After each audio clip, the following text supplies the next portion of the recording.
삶의 최악의 상황과 마주쳤을 때 저희들은 어떤 일을 당하게 될까요? 여러분 인생에 힘들고 어려운 일을 마주쳤을 때 저희는 물론 살려달라고 도와달라고 기도할 수 있습니다. 더군다나 믿음과 신앙을 가지고 있는 사람이라면 주님 앞에 나와서 하나님, 내가 정말 잘못했습니다. 내가 하나님 앞에 범죄하였습니다. 라고 회개하고 자복하고, 그리고 내 앞에 있는 문제들을 하나님 좀 해결해 주십시오라고 간구할 것입니다. 교회로 달려와서 기도의 무릎을 꿇는 사람은 어쩌면 오히려 복 있는 사람이다라고 말할 수 있습니다. 왜냐하면 어떤 사람들은 이런 절망의 터널 안에서 하나님 앞에 메어 달릴 여유조차, 생각조차 못하는 경우가 있기 때문입니다. 우리 믿는 교회에 나와서 신앙생활하는 성도들도 급한 일이 닥치고 문제가 생길 때 하나님 앞에 기도해야 되겠다라고 마음 먹는 분들도 계시지만, 이걸 어떻게 생각하지, 어떻게 해결하지, 이걸 어떤 방법으로 이걸 모면할까 아니면 헤쳐나갈까라고 스스로 궁리하는 사람들도 있다는 거예요. 여러분, 오늘 본문 사사기 13장에 이스라엘 백성들은 그 당시에 아주 강력했던 해양 민족이었던 이 블레셋에게 무려 40년 동안이나 압제를 당하고 있던 시대였습니다. 우리가 너무나도 잘 알고 있는 이 사사죠. 삼손. 바로 그 시대가 바로 이 사사기 13장인데, 이 다곤이라고 하는 신을 섬기는 이 블레셋이 얼마나 강했던지 이스라엘을 40년 동안이나 다스리고 압제했습니다. 강력한 군사력으로 이스라엘을 늘 괴롭혔어요. 그리고 이스라엘을 압제합니다. 그래서 이스라엘 백성들은 살려달라라고 하는 비명조차 잊어버린 채 완벽한 절망의 상태가 되어버렸어요. 여러분, 온 세상 만물을 창조하신 하나님께서 택하시고 너희는 내 백성이다, 나는 너희의 하나님이 될 것이다 라고 말씀하셨던 여러분, 그 백성이 고통과 위기 상황 속에서 누구에게 무엇을 어떻게 부르짖어야 할지도 알지 못하는 상태가 되었다라고 하는 겁니다. 바로 이것을 칠흑 같은 영적인 암흑기, 바로 사사시대의 마지막을 보여주고 있습니다. 여러분, 오늘 우리는 이렇듯 절망 속에서 기도할 힘조차 잃어버렸을 때, 우리의 힘으로는 아무것도 할 수 없는 상황이 되었을 때 나의 하나님께서 먼저 찾아오시는, 어떻게 보면 기막힌 반전의 드라마를 오늘 사사기 13장에서 우리는 함께 볼 수 있겠습니다. 성경에서 40이라는 숫자는 고난, 시련, 그리고 인내를 상징합니다. 노아의 홍수 때 밤낮을 가리지 않고 40일간 비가 내렸던 것처럼, 출애굽한 이스라엘 백성들이 40년간 거친 광야에서 살아야 했던 것처럼, 그리고 예수님께서 또한 40일 동안 광야에서 금식하며 마귀의 시험을 받으신 것처럼 40이란 숫자는 성경에서 고난과 시련, 때로는 인내를 상징하는 거죠. 우리 스스로는 어떠한 거룩함도 이루지 못하고 우리의 능력으로는 어떤 구원도 성취해내지 못하는 존재라는 것을 결국 뼈저리게 깨닫게 된 후에 비로소 하나님께서 우리에게 찾아오시는 완벽한 타이밍이 된다는 것입니다. 오늘 그래서 말씀에 보면 하나님은 잉태하지 못하는 마노아의 아내에게 찾아오셔서 출생 전부터 그 태에 있는 아이가 나시린으로 구별되었다라고 말씀하시고 그를 통해 구원을 이루시겠다라고 선포하십니다. 여러분, 사사기는 매번 이방 민족을 통해서 이스라엘 백성들이 죄를 범하면 하나님께서 심판하시고 압제를 하도록 허용하시죠. 그래서 이스라엘 백성들이 이런 이민족의 침입을 받게 되면 무슨 말이 항상 따라오냐 하면 여호와께 부르짖었더라라고 하는 기록이 항상 뒤따릅니다. 그런데 이번 13장에는 이 블레셋에 의해서 40년 동안이나 압제를 받으면서도 여호와께 부르짖었더라라고 하는 기록이 없습니다. 이것은 무엇을 말합니까? 그것은 바로 영적인 무기력한 상태. 40년이라는 세월 동안 압제를 당하다 보니까 이게 어떻게 해야 할지, 내가 누구에게 이 위기를, 이 고통을 간구해야 될지를 잊어버린 상태. 완전한 영적인 무기력한 상태. 기도하면 어떤 문제도 해결할 수 있다는 그 믿음 자체를 상실한 상태를 보여주고 있습니다. 우리도 마찬가지일 것 같습니다. 기도하면 뭐해? 하나님께서 응답해 주시겠어? 내가 이렇게 죄만 짓고 지금껏 살아왔는데 내가 뭐 이쁘다고 날 도와주시겠어? 라는 심정으로 우리는 때론 자포자기할 수도 있습니다. 여러분은 어떠십니까? 오랜 문제 앞에 지쳐버리고 기도의 끈을 놓쳐버린 채 주저앉아 있지는 않으십니까? 그러나 감사한 것은 우리의 이러한 상태를 너무나도 잘 아시는 하나님께서 부르짖는 자가 없음에도 불구하고 하나님께서 먼저 우리에게 찾아오신다라고 하는 겁니다. 잉태하지 못하는 마노아의 아내에게 여호와의 사자를 보내신 것입니다. 오늘 본문 2절입니다. 같이 읽겠습니다. 시작. 소라 땅의 단지파의 가족 중에 마노아라 이름하는 자가 있더라. 그의 아내가 임신하지 못함으로 출산하지 못하더니. 스스로 잉태할 수 없는 불임, 그죠? 임신하지 못하고 출산하지 못한다. 바로 스스로 잉태할 수 없는 이 불임의 여성을 통해서 어떻게 보면 더 이상 구원의 능력을 그 안에서 생산할 수 없는 그 생산 능력을 잃어버린 이스라엘을 고스란히 보여주고 계신 하나님이십니다. 그러니까 아무런 소망이 없는 상태에 있는 모습을 바로 이 마노아의 아내를 통해서 하나님이 어떻게 구원하시는지를 보여주시는 거죠. 그리고 그 메마른 태 속에서 하나님께서 생명을 약속하십니다.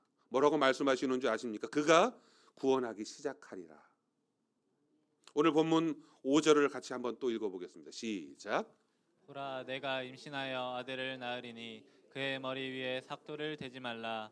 이 아이는 배에서 나옴으로부터 하나님께 맞춰진 나실인이 됨이라. 그가 블레셋 사람의 손에서 이스라엘을 구원하기 시작하리라 하시니. 이스라엘을 구원하기 시작하리라 라고 하는 하나님의 말씀이 우리에게 있을 줄 믿습니다. 하나님은 우리의 완벽한 어떤 기도 문장이 완성될 때까지 너 기도 잘하는 거, 네가 기도하는 걸 내가 듣고 그게 딱 완성될 때까지 내가 지켜보겠어, 이렇게 하시는 하나님이 아니시라는 겁니다.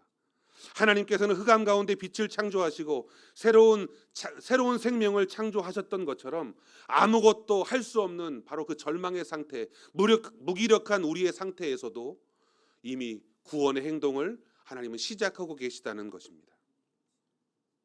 여러분, 기도가 안 되십니까? 응답이 없으십니까? 아니요. 이미 하나님께서는 응답을 위해 지금도 일하고 계시다는 겁니다.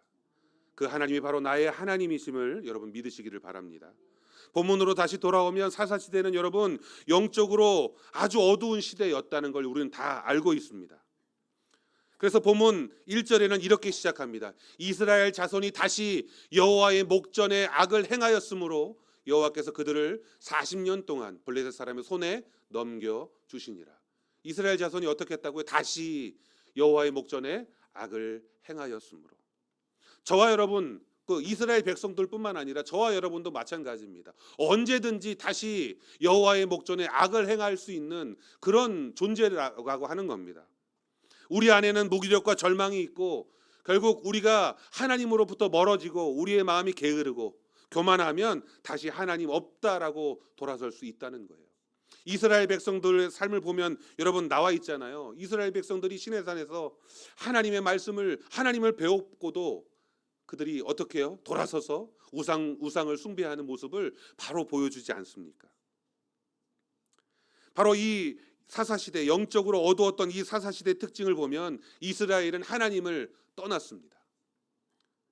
하나님이 40년 동안이나 그들을 찾지 않으시고 그들을 블레셋의 손에 넘겨주신 건 이유가 있다는 겁니다. 그들이 하나님을 떠났습니다. 그들의 죄가 반복되고 있습니다. 그리고 영적인 감각을 잃어버렸습니다. 하나님을 찾지 못했다는 거예요.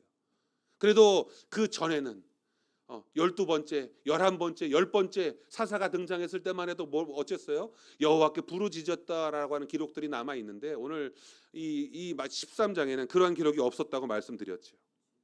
그래서 하나님께서는 블레셋에게 압제를 허락하십니다. 허락이라는 말보다 저는 허용이라는 말을 쓰고 싶어요. 허락과 허용은 약간 같은 말이지만 다른 차이가 있습니다. 허락, 이건 뭐예요? 그렇게 하도록 결정하는 거예요. 땅 내가 블레셋에게 40년 동안 넘겨주기로 결정했어. 땅 이런 말이고요. 허용이라는 건 그렇게 하도록 결정을 했지만 어디까지라는 경계가 분명하다는 거. 하나님께서 그러니까 끝을 딱 계획하고 계시다는 겁니다. 내가 비록 블레셋에게 너희들을 압제하도록 내가 내어주지만 너희가 이스라엘이 완전히 멸망하거나 아니면 완전히 하나님으로부터 떠나지 않게 하시도록 분명히 하나님은 그것을 끝내시겠다는 약속이 있다는 것. 허용이라는 단어가 더 어울릴 것 같아요. 바로 돌이킬 수 있는 기회예요. 구원을 얻을 수 있는 은혜를 하나님은 예비하신다라고 하는 겁니다. 하나님은 한 아이를 태어나게 하시면서 말씀하십니다. 이 아이는 태에서부터 하나님께 바쳐진 나실인이 됨이라. 누굽니까 여러분? 삼손이에요. 그래서 삼손이 나귀 특별을 가지고 막 블레셋 사람 장정들을 막 쳐 죽이고 이런 얘기는 안 하고요. 오늘 저는 이 나실인이라고 하는 이야기에 대해서 초점을 맞춰보고 싶어요. 구별된 사람. 여러분, 나실인은 무엇입니까? 나실인이라는 단어는 어떤 단지파다 무슨 지파다 이 지파가 아닙니다. 나실인이라는 것은 여러분 일평생 또는 한시적으로 특별한 헌신을 위해 자신을 세상과 단절시키고 자신을 구별하여 드린 사람을 나실인이라고 말합니다. 성경에서는 대표적인 나실인으로 오늘 이 삼손을 들 수 있고요. 또는 사무엘 선지자 또는 레갑 자손 중에서 일부가 있었고 세례 요한도 나실인과 같은 삶을 살았다라고 하는 겁니다. 여러분, 어떤 사람은 어느 정도 나이가 되어서 자신의 신앙을 깨닫고 그래서 나이가 좀 들어서 여호와께 서원하고 나실인의 삶을 살아가는 사람도 있습니다. 또 어떤 사람은 부모에 의해서 강제로 서원을 당하는 사람도 있습니다. 누구죠? 사무엘 같은 경우에, 그죠? 유대 구전의 이 미시나에 보면 이 나실인으로 서원할 수 있는 건 이방인을 제외한 모든 이스라엘의 남자, 여자, 심지어는 종까지도 이 나실인의 서원을 할 수 있었다라고 합니다. 대신 기준이 있어요. 이 나실인으로서 서원하려면 최소한 30일 이상은 시간을 정해야 됩니다. 하나님, 저 일주일 동안 작정 기도하겠습니다. 이런 거 안 되고요. 최소한 30일이라는 기간이 정해져 있었다고 합니다. 여러분, 나실인이 무엇입니까? 나실인이 되겠다라고 선언하면 눈에 보이지 않는 무언가 하나님으로부터 신령한 능력이 막 내 몸 안에 막 이렇게 스며들면서 하늘의 어떤 지혜와 힘과 권능을 손에 넣는 겁니까? 삼손이 그랬던 것처럼 삼손이 막 힘이 장사 같아서 막 사자를 고양이처럼 쓰다듬고 여러분, 우리가 나실인으로 서원하면 그런 능력이 우리에게 막 샘솟듯 일어나는 겁니까? 그래서 우리가 나실인이 되겠습니다 라고 난 구별된 삶을 살겠습니다 라고 말하는 건가요? 아닙니다. 나실인의 서원은 어떤 능력을 얻기 위한 방법이 아니라 자신의 삶을 하나님이 원하시는, 그리고 하나님이 기뻐하시는 삶으로 끌어올리겠습니다 라고 하는 그런 다짐이고 선언이고 몸부림입니다. 포도나무의 산물을 먹지 않고 시체를 가까이 하지 않으며 삭도를 머리에 대지 않겠습니다. 여러분, 이게 뭡니까? 삶에 어떠한 유혹이 와도 하나님께서 주신 백성으로서 거룩성을 결코 훼손하지 않겠습니다 라고 하는 다짐이라는 겁니다. 저와 여러분들이 믿는 그리스도인으로서 정말로 주님 앞에 부끄럽지 않은 삶을 살겠습니다 라고 날마다 예배 시간에, 기도 시간에, 모임 시간에 그렇게 다짐하고 결심하는 바로 그것이 어떻게 보면 오늘 나실인의 서원이 아닐까 생각합니다. 블레셋의 40년의 압제 속에서 스스로는 부르짖을 기도조차 생각하지 못했던 이스라엘 백성들을 향해 하나님께서 이 삼손, 이 마노아의 아이 아내에게서 이 태중에 잉태된 이 나실인, 이 삼손을 통하여 보여주시고자 하는 게 도대체 여러분 무엇이겠습니까? 힘이 있어야 산다? 아니요. 바로 너희의 삶을 하나님이 기뻐하시는 거룩한 삶의 제사로 드리라. 여러분, 이게 산제사, 바로 영적 예배를 드려라 라고 하는 바로 하나님의 의도가 있다고 하는 겁니다. 로마서 12장 1절 사도 바울은 이렇게 말했습니다. 같이 한번 한 목소리로 읽겠습니다. 시작. 그러므로 형제들아 내가 하나님의 모든 자비하심으로 너희를 권하노니 너희 몸을 하나님이 기뻐하시는 거룩한 산 제물로 드리라. 이는 너희가 드릴 영적 예배니라. 하나님께서 원하시는 제사는 여러분 값진 소나 양이나 염소 같은 물질적인 제물이 아니라 정말 우리 속에서, 우리의 삶 속에서 어떻게 샘솟는 진정한 예배자의 모습으로, 그리고 살아가면서 거룩한 삶을 살아드리는 것, 여러분 그것이 진정 하나님이 원하시는 살아있는 제사라고 하는 겁니다. 너희 몸을 하나님이 기뻐하시는 거룩한 산 제물로 드리라. 여러분, 성도는 단순히 교회 다니는 사람이 아니에요. 난 어디 있지 찾지 마시고요. 성도는 단순히 교회를 다니는 사람이 아닙니다. 하나님께 어떻게 구별된 사람입니다. 어떤 사람은 자신의 뜻대로 살아가다가 하나님을 만납니다. 또 어떤 사람은 엄마의 태중에서 이미 신앙을 접합니다. 모태신앙, 그죠? 그러면서 하나님께서 말씀을 통해서 우리에게 묻고 계십니다. 그런데 너는 세상 속에서 어떻게 살아가고 있니? 너희는 이 세상 속에서 어떻게 살아가고 있니? 나시린으로서 아니면 또 하나님의 구별된 자로서 살고 있는가라고 우리에게 말씀을 통하여 오늘도 묻고 계십니다.